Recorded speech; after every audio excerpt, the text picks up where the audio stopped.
Let's continue with the story of Moses and the fourth location mentioned in the Quran in relation to his journey.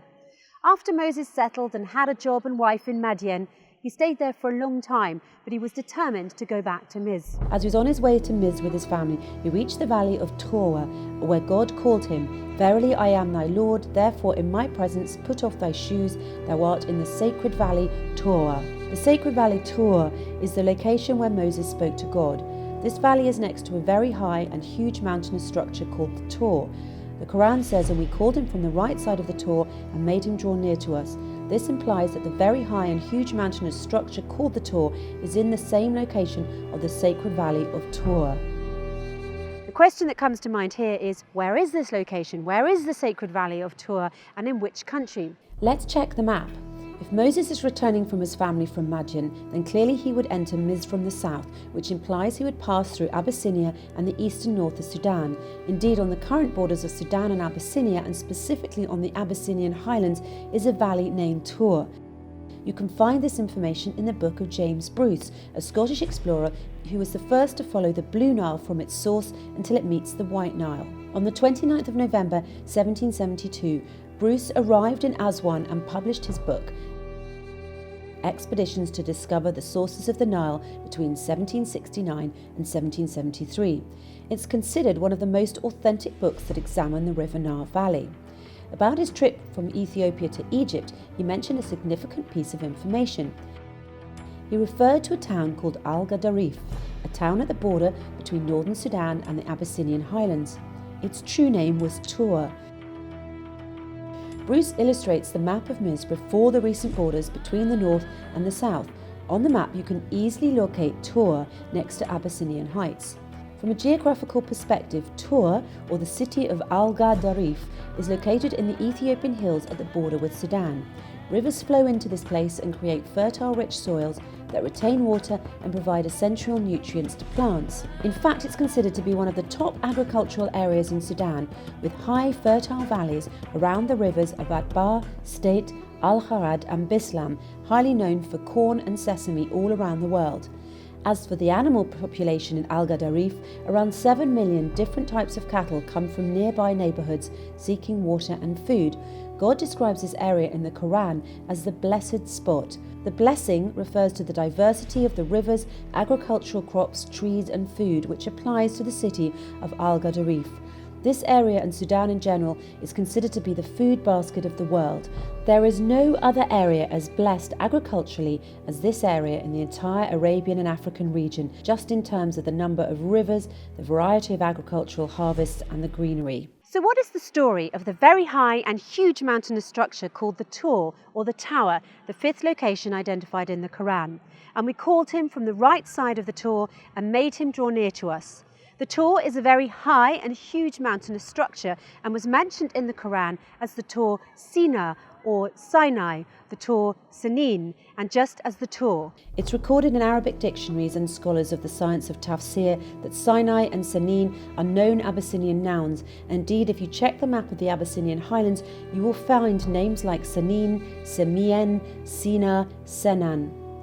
In fact, in the Abyssinian Highlands you will find a mountain called Debra Sina, or Mount Sinai in English. The exact name of the mountain is also found in modern Egypt and is called Mount Sinai. You will also find in Abyssinian Highlands Mount Sanin. And what's interesting is that in the Abyssinian Highlands, despite the difference in the names, Sanin, Semien, Senan, Sina, etc., they all represent one mountainous structure, one range, one plateau, called the Tower Plateau. From a geological perspective, the Abyssinian Highlands is considered to be one block, moulded since creation from one origin.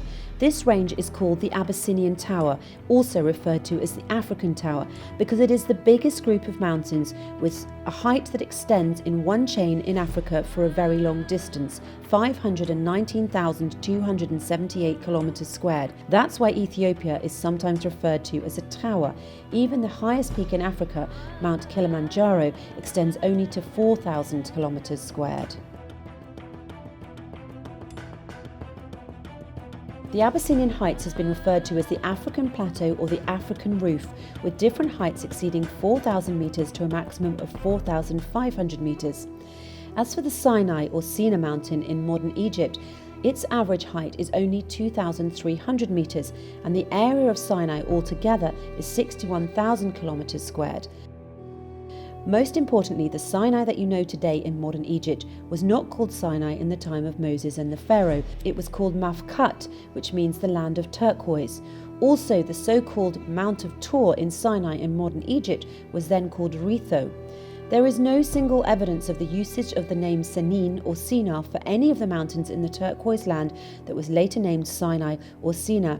The Quran has to refer to known nouns with the real names as they were used at the time, and there is no mention of Mafkat or Ritho in Moses' story. What was referred to in the story was the Tor Senin and the Tor Sina, which are known nouns from an Abyssinian origin, as documented in the authentic Arabic dictionaries and as illustrated by scholars of tafsir. Let's get back to the terminology that describes the Abyssinian highlands as the Tower Heights. The word tower simply means the highest location from which you can see across the largest possible landscape around you. There's nothing as high and nothing as big as this spot in all of the Arabian and African region. To further simplify this, the word tower originally comes from tor in Arabic. The word tower in French is tour, in Spanish it's torre, in Italian also torre, and in German it's Turm. It's clear they all come from the same word, the Arabic word tor. Of course, this is no coincidence, because if you look in the Oxford English Dictionary, you'll find that the origin of tower is tor.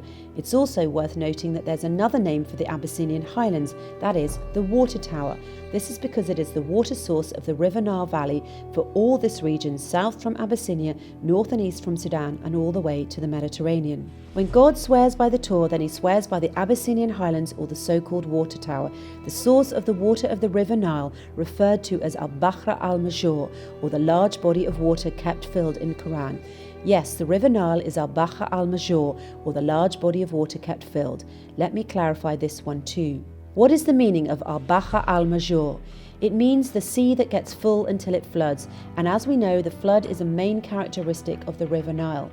To summarise these meanings and connections, the River Nile originates from the Abyssinian Highlands, the water tower, the Tor. Each year there is a flood season, so the soil gets fed with silt. This natural flooding phenomena is what created the first civilization in history, the Nile Valley civilization. Without the flood, there is no agriculture and no civilization. Al-Bahra al-Major, as mentioned, refers to the sea that gets full and floods, thus referring to the River Nile. As we answered before, the word al-Bahra in Arabic and in the Quran is used to refer to both river and sea. In a nutshell, the Tor is the source of al-Bahra al-Major, or the River Nile. At this point, you might also wonder, can there be a water stream that fit the definition of al-Bahra al-Major other than the River Nile? Well, what are the odds for a location that connects all the aforementioned dots, a location that meets the specific characteristics of the Tor Sinin, the Tor, the Valley of Tor, and al-Bahra al-Major, as referred to in the Quran, other than the Abyssinian Highlands? In the Quran, also a tree springing out of Mount Sinai which produces fat and relish for those who use it for food. On the top of the Abyssinian Highlands there is a belt of trees that extends to Senegal in West Africa. It's called the trees of sheer butter that grows only on the equator, and their fruits contain butter that has an ivory colour. The sheer butter trees only grow in Africa on their own accord without interference by humans. They're a blessing from God to the Africans. They support the people in their lives so they can use them in their nutrition, as a medicine, and to protect their bodies from the heat of the sun. The sheer butter tree is also called the tree of life. It's a source of income for Abyssinian and African women because women in Africa are the ones who gather the sheer fruit, wash and dry it, and grind the seeds to extract the butter. This tree has an extended lifespan, producing fruits for more than 400 years. Compared to other trees, this is a very long time. For example, an apple tree lives for 45 years at most. The belt of sheer butter trees covers an area of more than 3.7 million square kilometres. It's the longest belt of trees on Earth. Some tafsir scholars explain the verse, also a tree springing out of Mount Sinai which produces fat and relish for those who use it for food, as referring to the olive tree and the olive oil that comes from that. However, there's a big difference linguistically and otherwise between oil, zayt, and butter, den. Scientifically, oil is liquid at room temperature, but butter is solid at room temperature. And if what is referred to is an olive tree, the Quran would have said which produces oil, same as God said before about the oil tree, whose oil would almost glow. To summarise, as Moses was returning to Misr from Midian, Yemen, God talked to him at Teawa Valley, that is next to the Abyssinian highlands, the Tor, at the Sudanese-Abyssinian border, which is currently called Al-Gadarif, which was the southern part of Misr before the British colonisation.